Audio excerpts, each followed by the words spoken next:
a huge inheritance, fashion mo BFFs, a proposal from a very unexpected suitor, and even a boyfriend in prison. This may sound like the life of a Kardashian, but this is 17th century France we're talking about. Anne-Marie-Louise D'Orléans had it all. Well, at least in the bank she did. All the girl wanted was to find a guy she could hang on to, but at the end of her days, single and alone, she said she'd only have 3 happy days in her life. Before the Louvre was Paris' foremost art museum, it was a palace, and on May 29, 1627, it was also the rather charming birthplace of Anne-Marie-Louise D'Orléans, Duchess of Montpensier. Anne-Marie's father was Gaston, the Duke of Orléans, and quite a big deal. Anne had to call him Monsieur, as he was the oldest brother of King Louis XIII, at least the oldest surviving one. As it turned out, however, Anne-Marie's mother was even a bigger deal than her father. Anne-Marie's mother was important because she was the end of the line. After her, there would be no more Montpensier at the House of Bourbon. What this meant for Anne-Marie was that she was completely set up. She'd inherit untold fortunes, including 5 entire duchies. So when her mother was someday resting in peace, Anne-Marie would be resting in absolute luxury. But there was plenty of time for that to happen, wasn't there? On June 4, 1627, something dreadful happened. Just 5 days after Anne-Marie's birth, her mother took ill.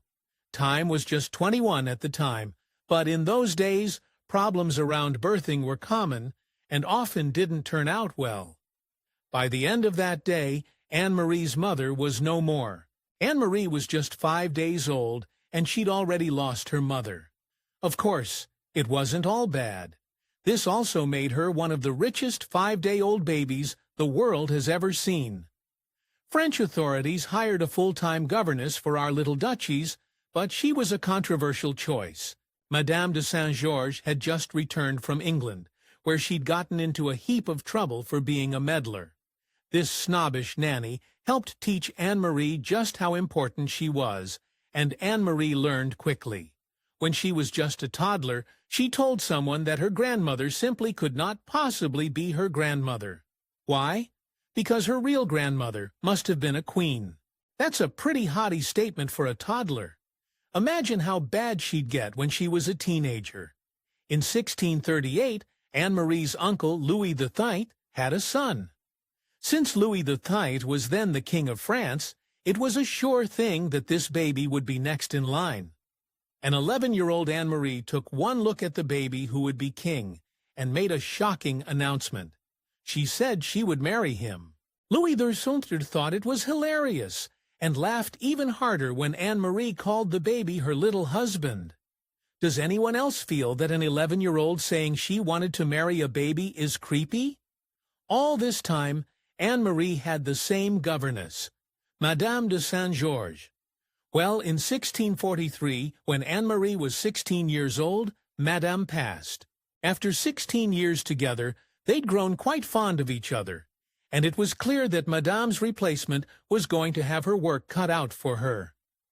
Anne-Marie's first act of rebellion was to lock her new governess in her room, and then lock the governess's grandson in another room. The girl was out of control, which could mean only one thing. She was ready for marriage. Anne-Marie was about to get a curveball. In 1648, the French government wanted to raise taxes on judicial officers. Unsurprisingly, said officers weren't happy and fought miserably against the tax hike. Emerging as the hero of the fight against high taxes was Louis de Bourbon, the Prince of Condé. Louis took hold of Paris in order to protest the tax. This protest got the rather strange name Le Fronde Parlementaire. This sort of political squabble seems of little interest to a spoiled duchess like Anne-Marie, but she was interested for one particular reason, and his name was Louis. Anne-Marie had developed a big crush on the hero of the Fronde. Louis was certainly an eligible bachelor, except for one thing. He was already married. However, as it turned out, Condé was not so fond of his own wife. Anne-Marie thought there may be hope that she could somehow sink her claws into the dashing prince. She needed a strategy, and it had to be devious. Instead of making Condu's wife her arch-enemy, Anne-Marie did the opposite. She made the woman her bestie. Anne-Marie manipulated her way next to Claire Clemence, and the two quickly became fast friends. Anne-Marie and Claire were hanging out together on Bordeaux, and with their proximity to the Prince of Condu, got all wrapped up in the Fronde. They even helped to end the siege of Paris in 1650. While this sounds like a good thing, ending the Fronde Parlementaire made Anne-Marie look like she was against the Queen, and that was most definitely not a good thing. Whether there was any true friendship between Anne-Marie and Condu's wife is unclear.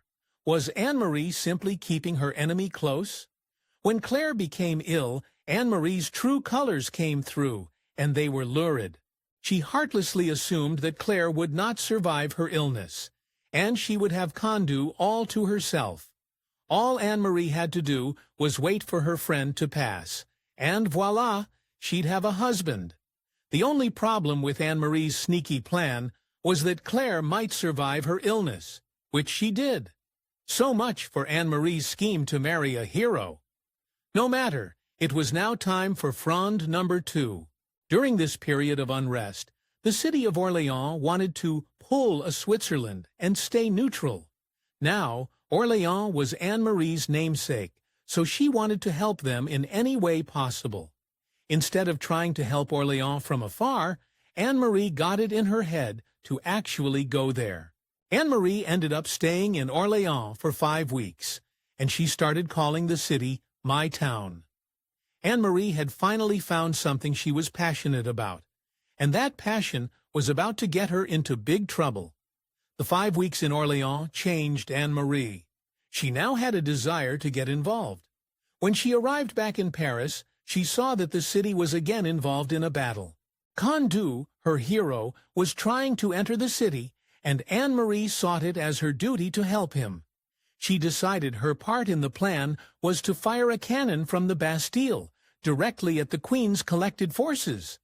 After it helped Condu, but in helping Louis, she was once again fighting against her own queen. Needless to say, Anne-Marie was in for a whole heap of trouble. Once she'd realized what she'd done, Anne-Marie knew she had to get herself out of harm's way, and that meant as far from Paris as she could get.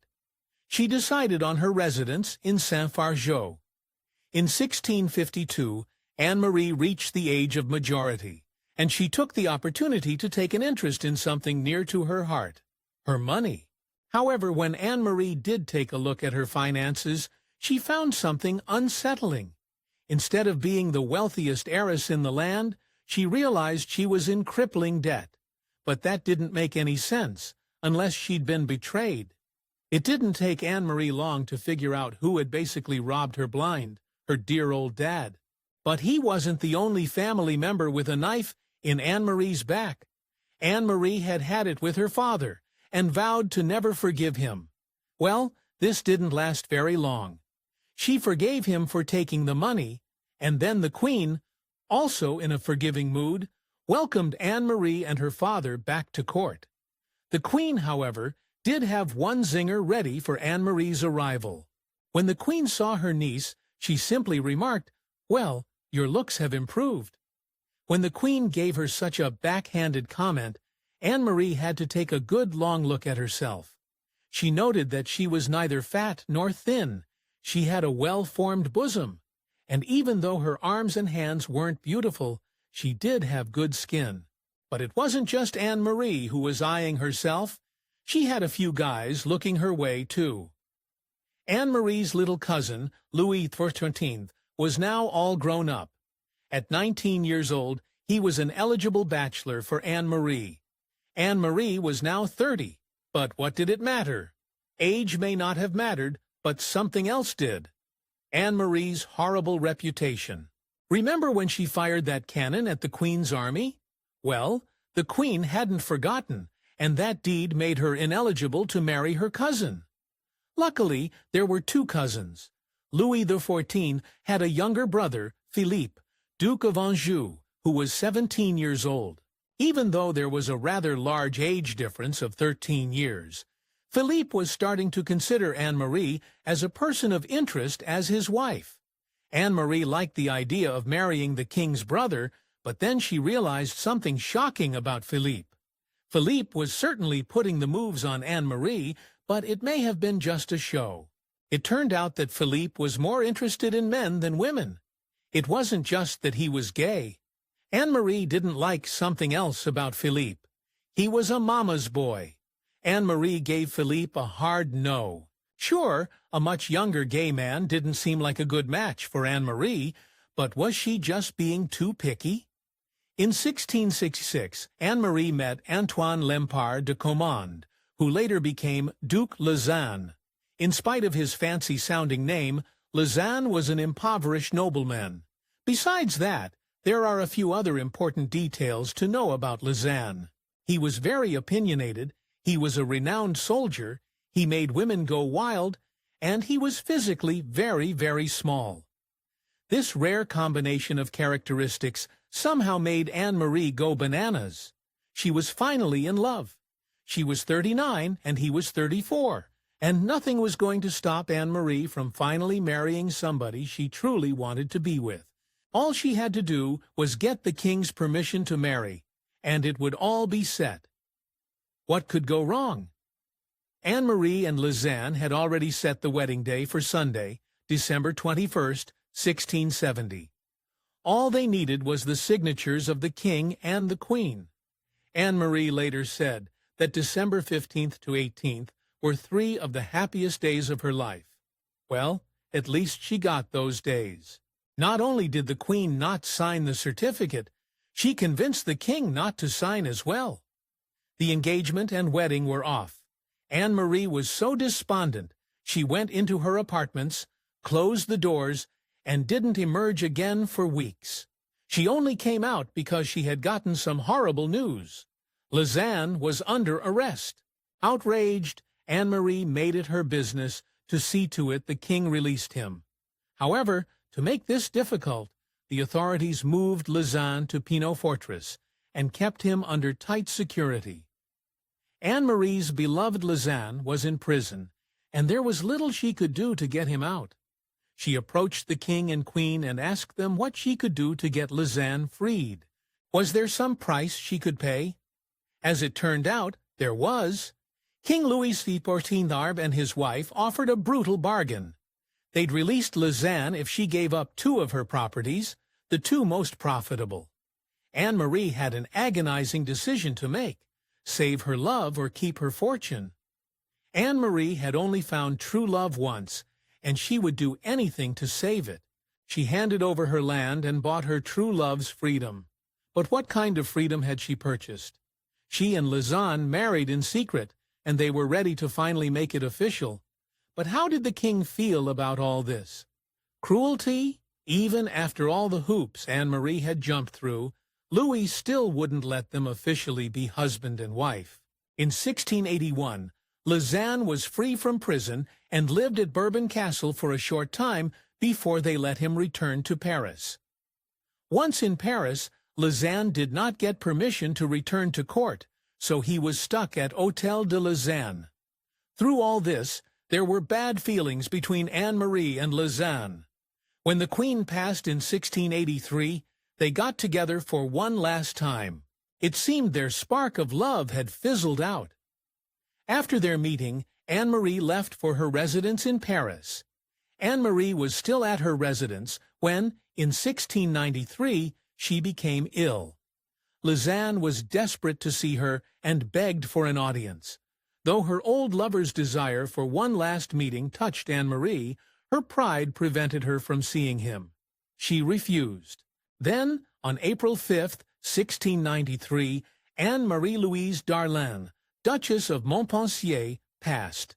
She had lived to 66 without ever having a husband, and at her funeral they simply called her the wealthiest single princess of Europe.